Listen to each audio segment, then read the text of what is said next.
很多车的雨刷总是发出异音，换新的过没几天又开始响。其实我告诉你，可能不是雨刷的毛病。我教你这招对你很有帮助。当你车上的雨刷片也出现异音时，先别急着换雨刷，先把你的雨刷片拆下来。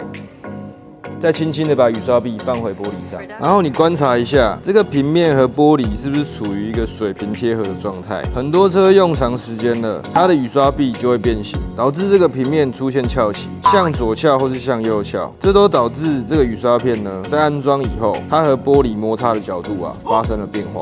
我们可以用螺丝起子或是扳手给它敲一下。 你让这个平面保持水平的状态，有可能就会好了。这招对雨刷的异音有很大的帮助，它都有根治的效果。